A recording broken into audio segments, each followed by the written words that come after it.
Put on your detective hats and grab a monocle. I'm your host Yusuf, and these are 10 unsolved mysteries that might be solved in 2023. Make sure to subscribe and ring that bell to get notified whenever we upload a new video. Anyways, it's elementary, dear Watson. But how do you know about them? Elementary, my dear Watson. Number 10, Zodiac.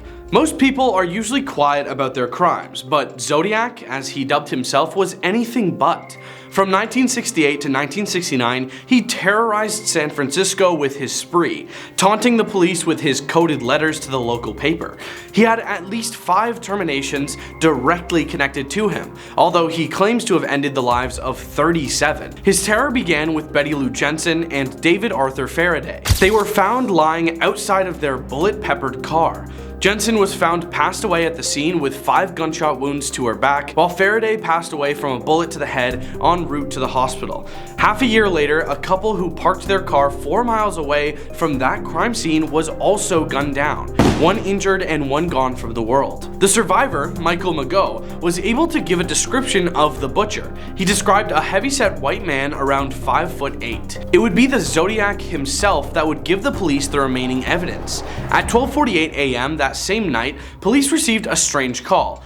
I wish to report a double slaughter. If you go 1 mile east in Columbus Parkway to a public park, you will find the people in a brown car.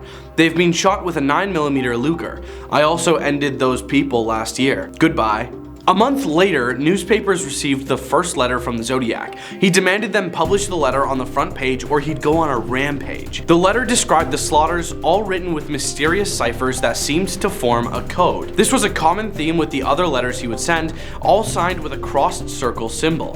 One such letter was decoded by a high school teacher and his wife. Number 9, noises. In December 2016, a CIA officer checked into the American Embassy's health office in Havana, suffering from nausea, headache, and dizziness. Days later, 2 more CIA officers reported similar ailments. By late 2018, the number grew to 26 Americans and 13 Canadians experiencing nausea, hearing loss, vertigo, nosebleeds, and focusing issues. In all the cases, victims claimed that the symptoms were triggered by a strange noise they'd heard at their homes or in hotel rooms. One person said the noise was high-pitched. Another described a beam of sound pointed into their rooms. Some insisted that the noise more closely resembled marbles rolling along a floor. The illnesses confounded medical experts. Doctors at the University of Pennsylvania who examined some of the victims diagnosed concussion-like symptoms but found no sign they'd suffered any concussions. I know what you must be thinking. The Cuban government is up to something, right? The Cubans vehemently deny they're responsible, and many American investigators believe them. That's because they still don't know what or who made the victims sick.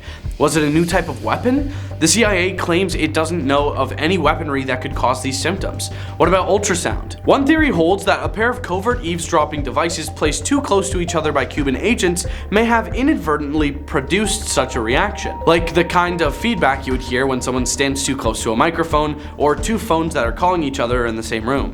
But the FBI has found no evidence to substantiate that argument. In fact, ultrasound is above the range of human hearing. Number 8, D.B. Cooper. November 24th, 1971. Dan Cooper was a passenger on Northwest Airlines Flight 305 from Portland to Seattle, a 30-minute flight. Pretty short. He was described by passengers and flight attendants as a man in his mid-40s wearing a dark suit, black tie with a mother-of-pearl tie clip, and a neatly pressed white-collared shirt. He took his seat, lit a cigarette, because you could do that back then, and politely ordered a bourbon and soda, for which he paid cash. Shortly after takeoff, he handed a note to a 23-year-old flight attendant who ignored it, assuming it was just the man's phone number. "Miss, you'd better look at that note," Dan Cooper told her. "I have a bomb." The note's exact wording is part of the mystery, since Cooper reclaimed it after the flight attendant read it, but his demands were $200,000 in negotiable American currency, worth about $1 million today. 4 parachutes, and a fuel truck standing by in Seattle to refuel the plane on arrival. The flight attendant brought the demands to the captain. The airline's president authorized full cooperation. The other passengers had no idea what was happening, having been told that landing was delayed due to mechanical difficulties. At 5:39 p.m., the plane landed, an airline employee delivered a cash-filled knapsack and parachutes, and Cooper allowed all passengers and 2 flight attendants to leave the plane. During refueling, Cooper outlined his plan to the crew, a southeasterly course towards Mexico with 1 further refueling stop in Nevada. 2 hours later, the plane took off. When it landed in Reno, Cooper's absence was noted. Cooper, from whom the media mistakenly referred to as DB Cooper, was never seen or heard from again. No parachute was found, and the ransom money was never used. In 1980, a young boy on vacation with his family in Oregon found several packets of the ransom money, identifiable by serial number, leading to an intense search of the area for Cooper or his remains. Nothing was ever found. For a time, it was speculated that Mad Men's fictional Don Draper was the man who would become Cooper. In the real world, a parachute strap was found in 2007 at one of Cooper's possible landing sites. Every year, the mystery gets closer to us and further at the same time. Maybe 2023 will finally reveal the truth. Number 7, Area 51. Area 51 in southern Nevada is a US military base, the very existence of which was unconfirmed until 2013, when the CIA was obliged to respond to a Freedom of Information Act request from 2005. Based on historical evidence, it would appear that Area 51 supports the development and testing of experimental aircraft and weapons. Public satellite images, such as those available on Google Maps, don't provide insight. Even those with security clearance to visit Area 51 are transported there from Las Vegas via an airline called Janet, whose airplanes are unmarked and which shrouds its windows upon descent. The intense secrecy around Area 51 has sparked rumors that the government uses it to house crashed UFOs and conduct lab tests on aliens. Other theories about what Area 51 is used for include research on time travel, research on teleportation, meetings with extraterrestrials, development of a means for weather control, and activities related to a shadowy one-world government. Where these theories come from is as much as a mystery as Area 51 itself, but one thing is certain: people love a good conspiracy theory. At one point, conspiracy theorists believed that the moon landing in 1969 had been faked. It wasn't. And if you think it was, discuss about it in the comments. Number 6, Paula Jean Welden. Paula Jean Welden, who was 18, was a sophomore at Bennington College on December 1st, 1946. The day she told her roommate, Elizabeth Parker, she was going for a long walk, but failed to return. A search focused primarily on Vermont's Long Trail, a 270-mile trail that cut through Vermont to the Canadian border, where local witnesses reported having seen her. The trail yielded no clues, however, and soon what the Bennington Banner refers to as tantalizing and unquestionably strange leads began to materialize. These include claims by a Massachusetts waitress that she'd served an agitated young woman matching Paula's description.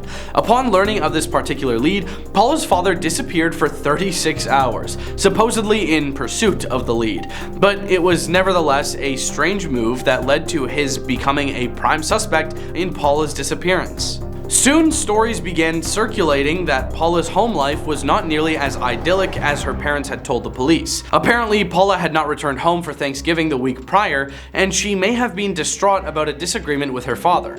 For his part, Paula's father posited a theory that Paula was distraught about a boy she liked and that perhaps the boy should have been a suspect. Over the next decade, a local Bennington man twice bragged to friends that he knew where Paula's body was buried. He was unable to lead the police to any body, however, let alone Paula's. With no evidence of a crime, no body, and no forensic clues, the case grew colder, and the theories grew stranger, including those linked to the paranormal. New England author and occult researcher Joseph Citro came up with the Bennington Triangle theory, which explained the disappearance as linked to a special energy that attracts outer space visitors, who would have taken Paula with them back to their world.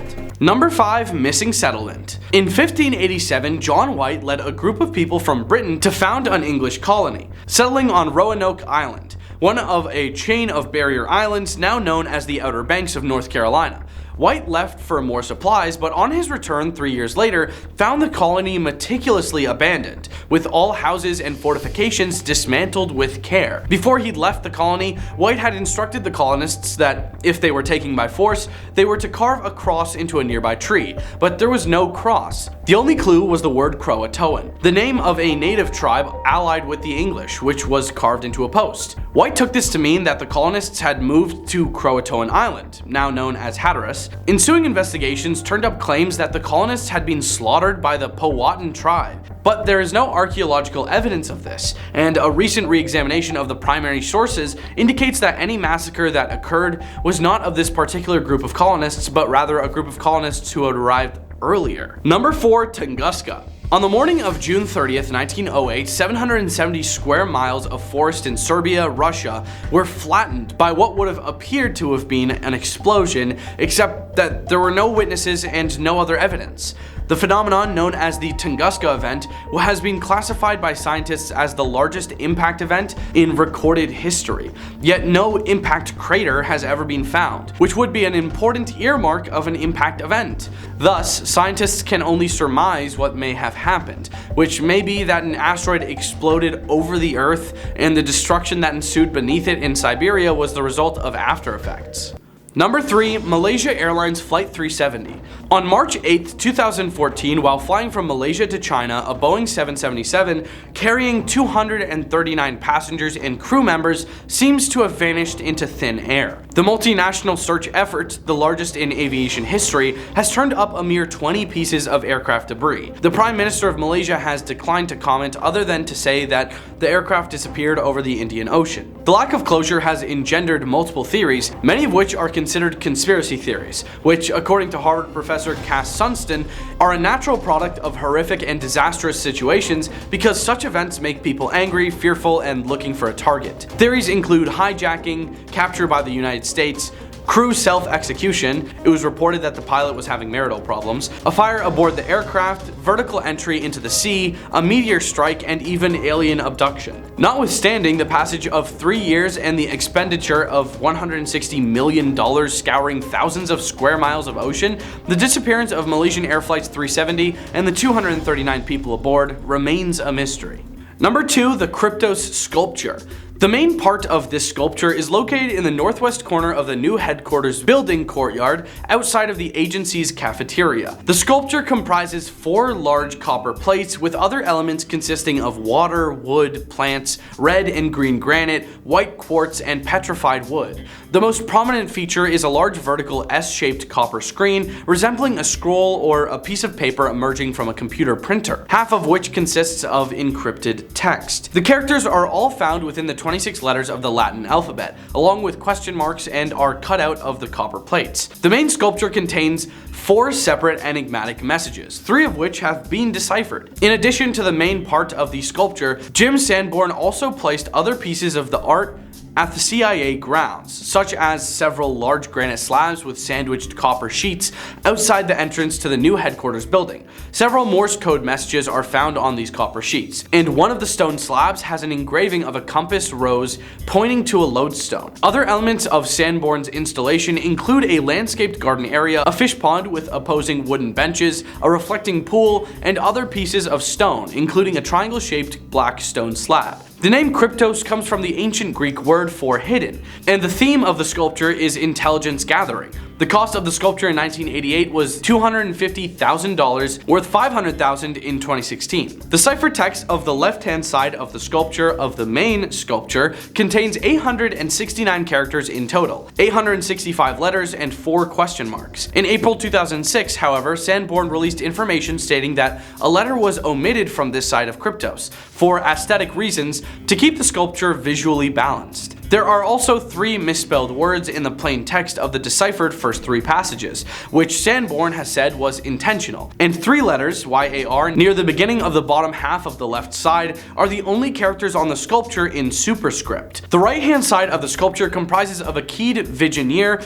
inscription tableau, consisting of 867 letters. One of the lines of the Vigenère tableau has an extra character, L. Bauer, Link, and Moll suggest that this may be a reference to the Hill cipher as an encryption method for the 4th passage of the sculpture. However, Sanborn omitted the extra letter from small Kryptos models that he sold. Number 1. The Somerton Man. The Somerton Man was an unidentified man whose body was found on the 1st of December 1948 on the beach of Somerton Park, a suburb of Adelaide, South Australia. The case is also known after the Persian phrase tamam shud, meaning is over or is finished, which was printed on a scrap of paper found months later in the fob pocket of the man's trousers. The scrap had been torn from the final page of a copy of Rubaiyat, authored by 12th century poet Omar Khayyam. Following a public appeal by the police, the book from which the page had been torn out was located. On the inside back cover, detectives read through indentations left from previous handwriting, a local telephone number, another unidentified number, and text that resembled a coded message. The text has not been deciphered or interpreted in any way that satisfies authorities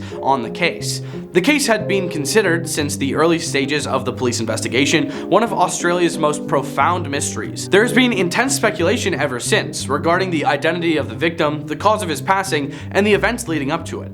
Public interest in the case remains significant for several reasons. The passing occurred at a time of heightened international tensions following the beginning of the Cold War, the apparent involvement of a secret code, the possible use of an undetectable poison, and the inability of authorities to identify the passed away man. On the 26th of July 2022, Adelaide University professor Derek Abbott, in association with genealogist Colleen M. Fitzpatrick, claims to have identified the man as Carl or Charles Webb, an electrical engineer and instrument maker born in 1905, based on genetic genealogy from DNA of the man's hair. South Australia Police and Forensic Science South Australia have not verified the result, but South Australia Police said that they were cautiously optimistic about it. Thanks for watching. Leave a like and comment if you enjoyed this video, and we'll see you next time on Crime Time.